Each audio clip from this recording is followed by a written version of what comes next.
Živijo, moje ime je Robert Lisac in na tem kanalu se pogovarjamo o tem, kako biti varen, fit in pripravljen kot moderni samuraj.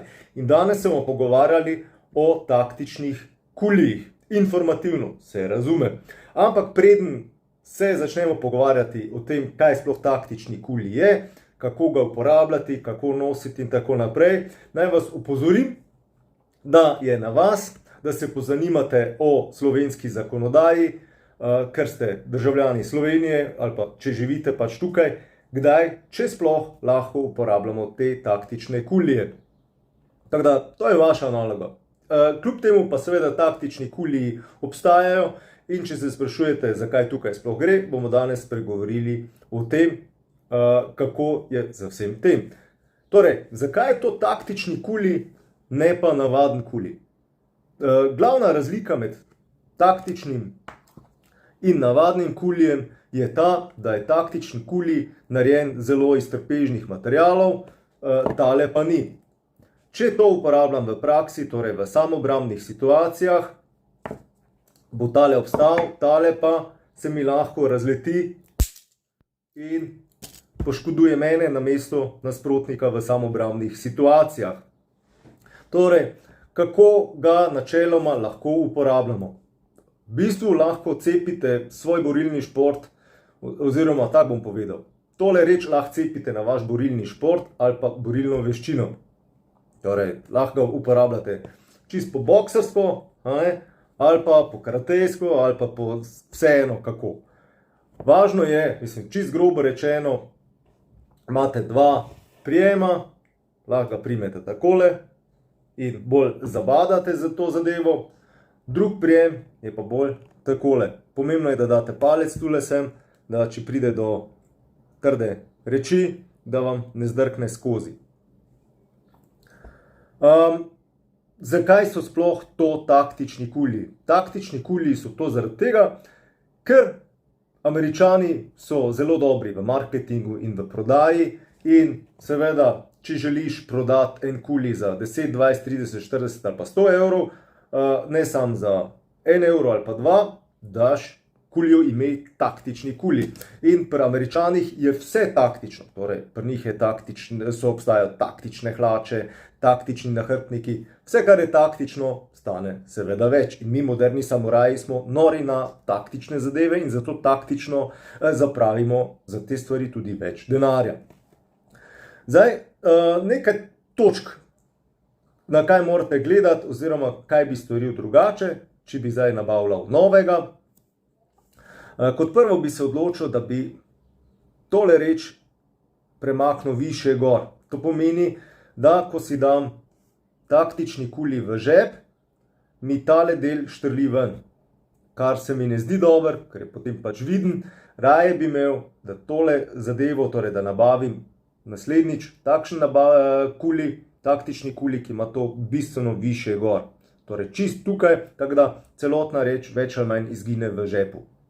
Pomembno je, če smo že pri tem pri žepu, da nosite zadeve, s katerimi se hočete braniti, tudi govorim zdaj za plinski razpršilec, vedno v istem žepu, na istem mestu. Podobno kot policaji, oni tudi ne nosijo danes pištolo tukaj, drugič tukaj, tretjič odzadaj za hrbtom, ampak vedno na istem mestu in to je seveda z razlogom, da ko pridete v kritično samobrambno situacijo, da ne iščete 2 uri poseb, kje imate taktični kuli oziroma policaji, ki imajo sploh pištolo. Ampak mora imeti avtomatizem in avtomatizem lahko sam razviješ, če imaš pač napravo ali pa orožje ali pa kakorkoli že improvizirano orožje vedno na istem mestu. Zdaj pa tako.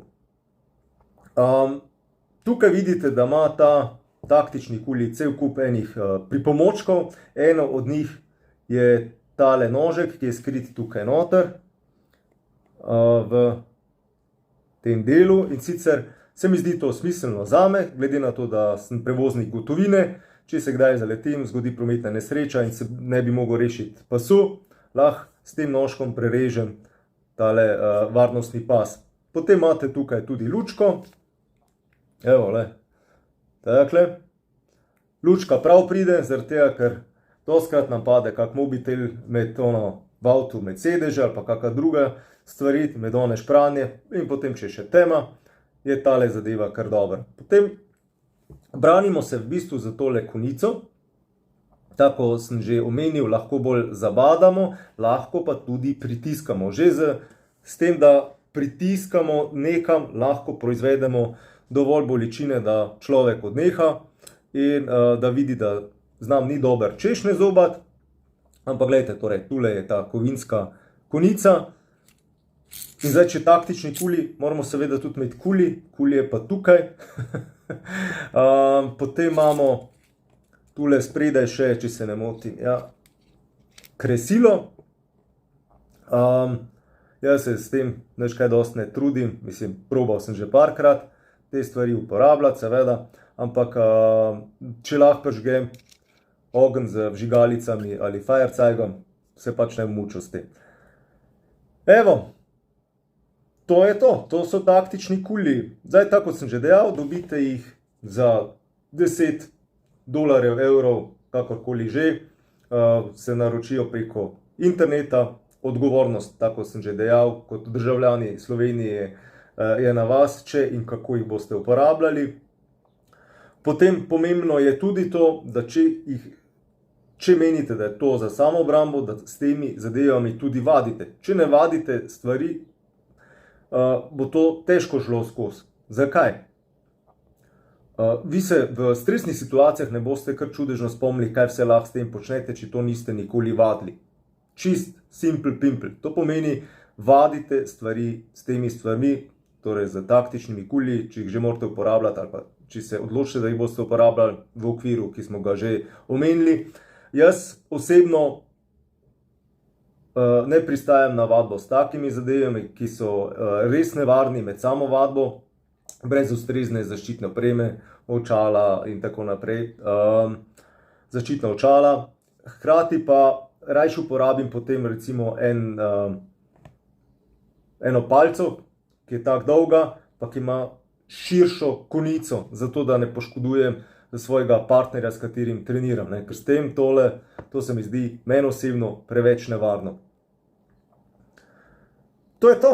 Ekola. Pa še nekaj, pred kratkim sem imel rojstni dan in od te reklame nimam prav nič, ampak želim podpreti pošteno slovensko družino, ki vsebuje, oziroma ki se sestavlja iz cel kup modernih samurajev, ker z fotrom, z Matjažem, že od vekomaj skupaj treniramo borilne športe in borilne veščine. Najprej bi bil to kung fu, potem pa MMA.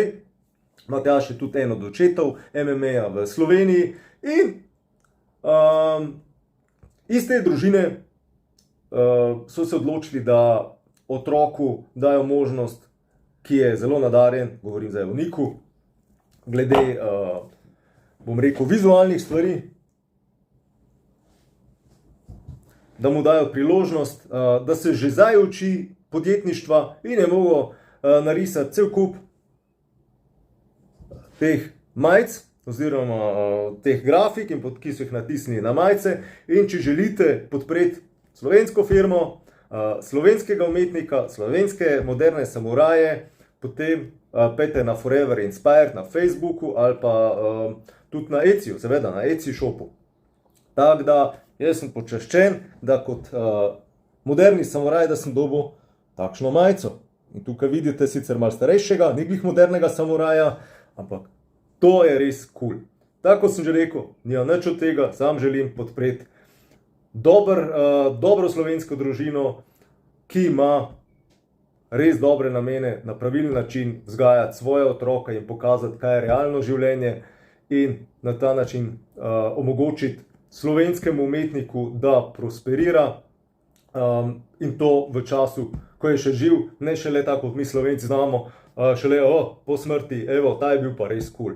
Dajmo podpreti slovensko kulturo, slovenske umetnike, slovensko sceno, pa biti malo ponosni na to, kar prihaja tudi iz naše prelepe države. Ekola, še za konec, če ste na YouTubeu, bom vesel, če se naročite na moj kanal, če ste na Facebooku, super, delite, lajkate in tako naprej, se veste, algoritmi imajo to radi. In se vidimo v naslednjem videu. Čau!